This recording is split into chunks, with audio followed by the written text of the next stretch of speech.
Saudara-saudara yang terkasih di dalam Tuhan, pada hari ini kita merayakan Hari Raya Epifani atau Hari Penampakan Tuhan.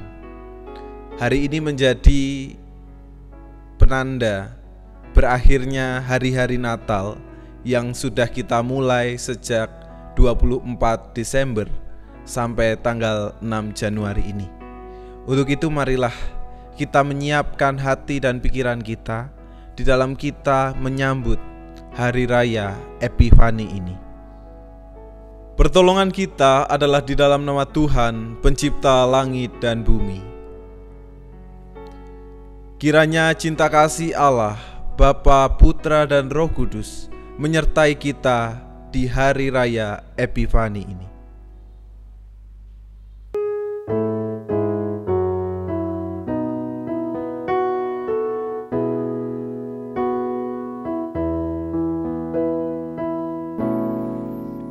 Terang yang ilahi, Allah yang sejati telah turun menjadi manusia. Allah sendiri dalam rupa insan, sembah dan puji Dia, sembah dan puji Dia, sembah dan puji Dia, Tuhanmu.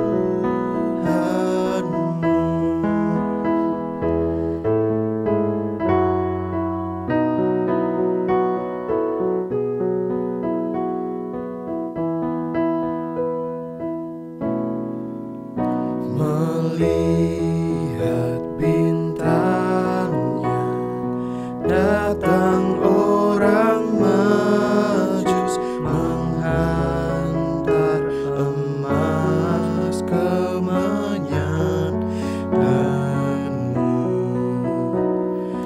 Marilah kita persembahkan hati, sembah dan puji Dia, sembah dan puji Dia, sembah dan puji Dia, Tuhanmu.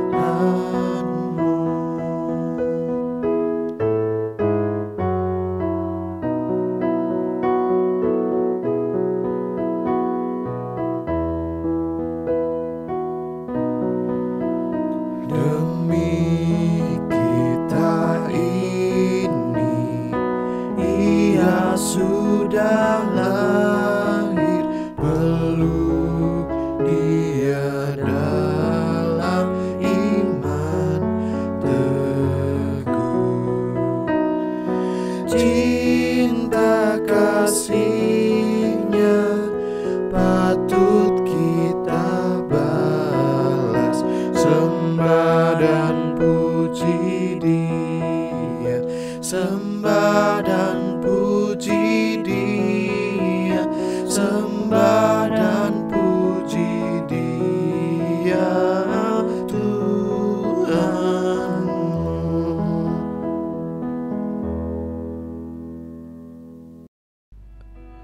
Saudara-saudara yang terkasih, sejenak lagi kita akan membaca dan merenungkan firman Tuhan. Untuk itu marilah kita bersatu hati di dalam doa. Ya Tuhan Allah, Sang Terang Ilahi, sejenak lagi kami hendak membaca dan merenungkan firman-Mu. Untuk itu kami memohon kiranya Roh Kudus yang boleh memampukan kami, memampukan setiap hati dan pikiran kami untuk menjadi tanah yang baik ketika Roh Kudus sendiri yang boleh menaburkan benih-benih firman-Mu sehingga menguatkan iman, pengharapan, dan cinta kasih kami di dalam-Mu. Untuk itu ya Tuhan, kami menyerahkan doa ini di dalam nama Tuhan Yesus Kristus, Sang Firman yang hidup. Amin. Firman Tuhan yang mendasari hari raya Epifani ini diambil dari Injil Matius 2 ayat 1-12. Tetapi pada saat ini saya mengajak kita semua untuk memusatkan perhatian pada ayat yang ke-11. Injil Matius 2 ayat 11. Maka masuklah mereka ke dalam rumah itu dan melihat anak itu bersama Maria, ibunya, lalu sujud menyembah dia. Mereka pun membuka tempat harta bendanya dan mempersembahkan persembahan kepadanya, yaitu emas, kemenyan, dan mur. Demikianlah sabda Tuhan. Urip kui mung mampir ngombe. Urip iku mung mampir ngombe.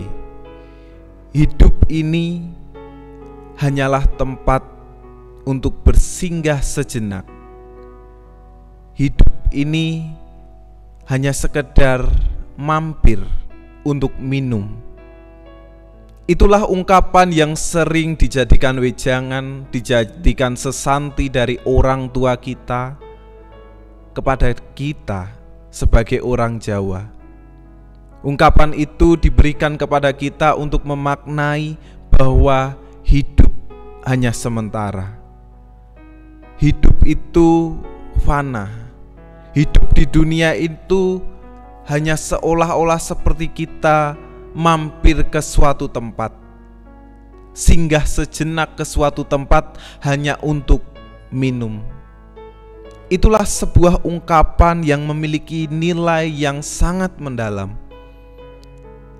bahwa tujuannya adalah menyadarkan kepada setiap kita bahwa hidup ini hanyalah sementara, sehingga kita harus mengupayakan sebaik mungkin apa yang menjadi setiap kesempatan, waktu yang telah Tuhan berikan di dalam kehidupan kita. Jadi melalui ungkapan urip mung mampir ngombe, bertujuan agar kita sadar bahwa apa yang kita jalani, apa yang kita capai dalam kehidupan itu hanyalah sementara. Hanyalah sesuatu yang memiliki batas.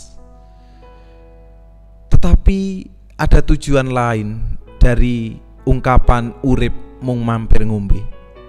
Selain menggambarkan bahwa hidup itu hanya sementara, tetapi juga bertujuan bahwa di tengah kesementaraan itu, di tengah sementara hidup yang kita jalani, seyogyanya kita harus mengupayakan, memperjuangkan kesempatan-kesempatan yang kita miliki, sehingga hidup yang sementara itu sungguh berarti dan bukannya sia-sia. Urip kui mung mampir ngombe. Itu juga dialami, itu juga dijalani oleh orang-orang Majus. Ketika mampir, ketika berkunjung sejenak, ketika Yesus Kristus lahir di Bethlehem, para Majus hanya sekedar mampir, hanya sejenak melihat bayi Yesus, dan mereka mempersembahkan emas, kemenyan, dan mur. Dan mempersembahkan emas, kemenyan, dan mur itulah yang tidak hanya dimaknai oleh orang-orang Majus bahwa perjumpaan dengan Yesus hanyalah perjumpaan yang sementara, tetapi perjumpaan yang bermakna karena mereka yang jauh dari timur itu memberikan sesuatu yang terbaik, memperjuangkan sesuatu yang terbaik ketika mereka berjumpa dengan bayi Yesus. Saudara-saudara yang terkasih dalam Tuhan, banyak di dalam drama-drama Natal, di gereja, persekutuan, atau dimanapun itu, kita seolah-olah melihat para Majus ini hanyalah 3 orang. itu pandangan yang umum. Tetapi sebenarnya orang pada masa itu ketika mereka berziarah, mereka melakukan perjalanan yang panjang, mereka tidak hanya bertiga atau segelintir orang, tetapi juga membawa banyak rombongan. Jadi para Majus ini bukan sekedar 3 orang, tetapi mungkin lebih dari 3 orang. Dan kita mengasosiasikan, menggambarkan bahwa orang Majus itu ada 3 karena jenis persembahan yang diberikan kepada bayi Yesus. Tetapi ada sesuatu yang lebih menarik dari identitas orang-orang Majus itu. Banyak orang yang melihat bahwa orang Majus ini adalah seorang peramal karena mereka melihat, mencari kapan dan di mana bayi Yesus itu lahir melalui petunjuk dari bintang. Ada juga yang melihat bahwa para Majus ini adalah raja. Dan juga ada orang yang bilang bahwa para Majus ini adalah orang yang bijak. Mereka adalah seorang cendekiawan. Tetapi pada saat ini saya ingin memberitahu kepada kita semua bahwa para Majus itu sebenarnya adalah para pendeta agama Zoroaster. Zoroaster adalah agama tertua, agama monoteis atau yang percaya kepada satu Tuhan, yang lebih lama daripada Yahudi, Kristen, bahkan Islam. Tidak hanya itu, bahwa di dalam Alkitab bahasa Jawa kita dituliskan bahwa mereka itu adalah pandito-pandito saking tanah wetan. Mereka adalah pendeta-pendeta dari timur. Jadi mereka bukan sekedar atau bukan orang biasa, bukan masyarakat biasa, mereka juga bukan raja, bukan cendekiawan, tetapi lebih spesifik, lebih khusus mereka adalah pendeta-pendeta agama Zoroaster. Dan yang kedua, mereka adalah orang-orang beretnis Persia.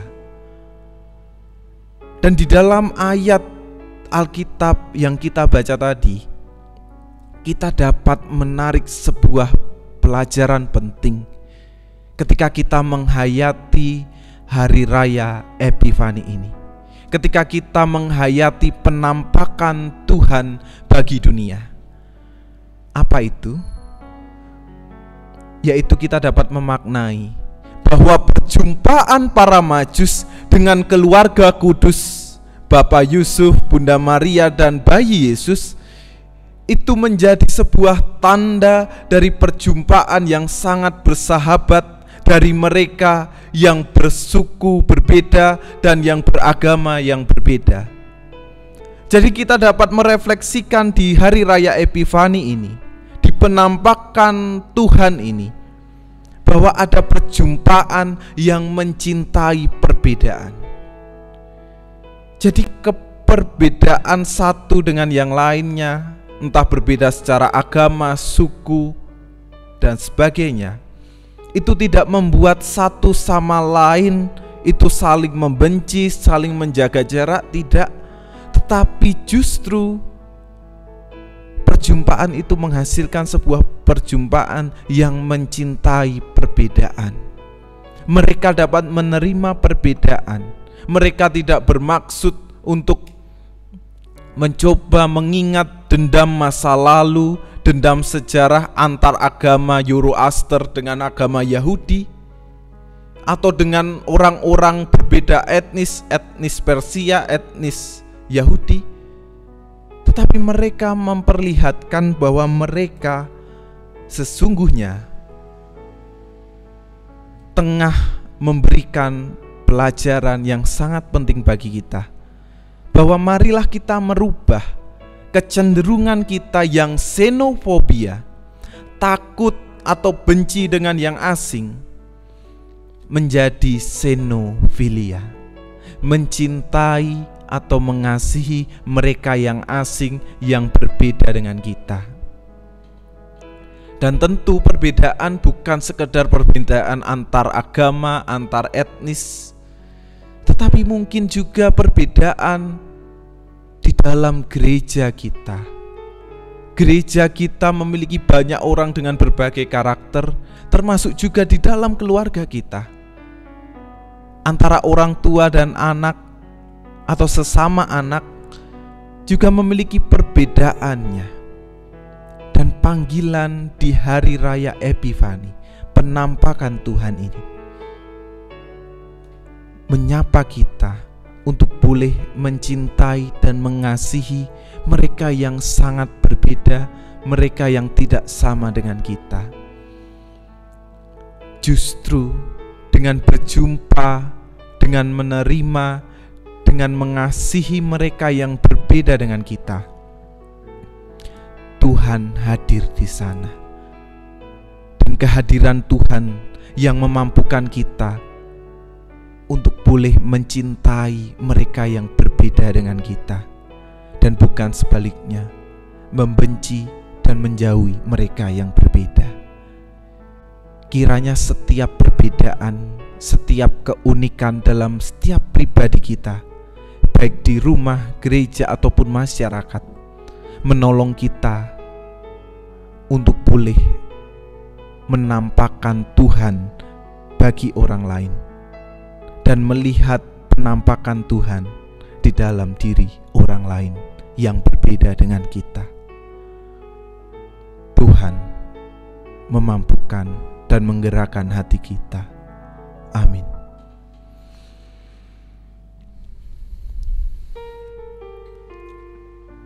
Saudara-saudara yang terkasih, marilah kita menutup perayaan hari Epifani ini di dalam doa. Ya Tuhan Allah,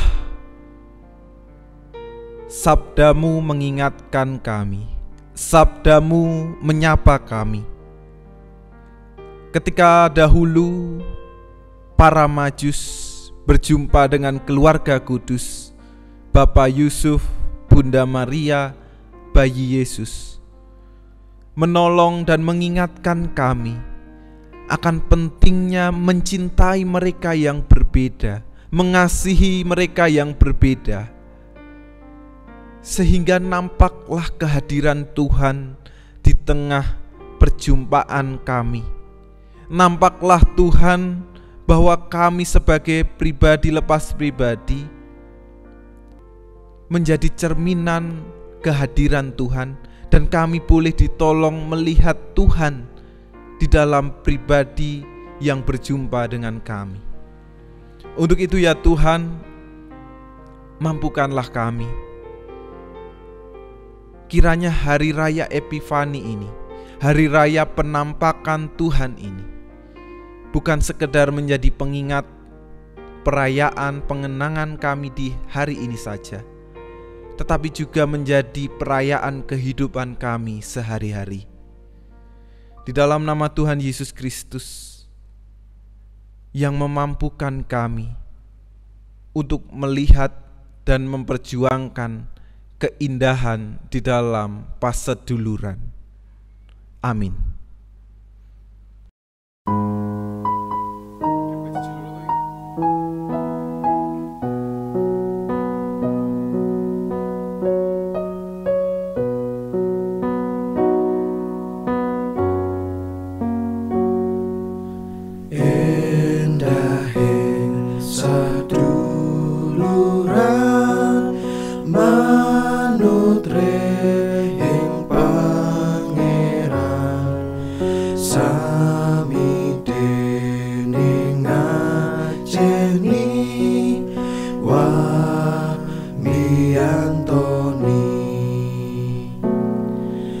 Nadyan bedo agomo wa bedo golonganyo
eling Allah babarkeun tresno tansah nulat ing sihe Allah mring sagung titah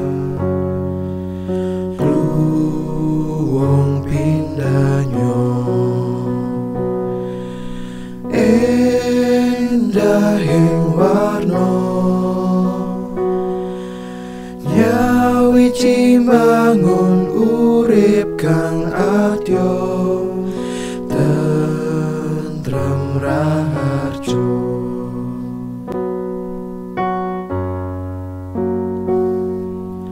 rukun gawe santoso tramung prawahira ngestokno sadeng Gusti tresno sesami nadyan panemu beda nging tansah sulaya olah kawijaksanan tanang menangan kluwung pindanyo endah ing warna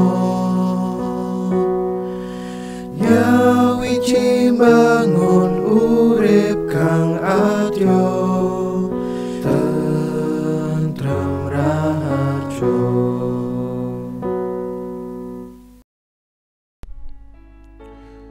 Saudara-saudara yang terkasih, marilah kita menerima pengutusan dan berkat dari Tuhan.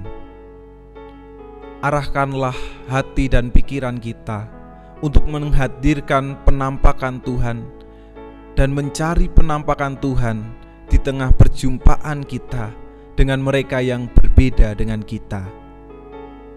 Dan mari, dengan hati dan pikiran yang terbuka, terimalah berkat Tuhan. Tuhan memberkati kita dan melindungi kita. Tuhan menyinari kita dengan wajah-Nya dan memberi kita kasih karunia. Tuhan menghadapkan wajah-Nya kepada kita dan memberi kita damai sejahtera.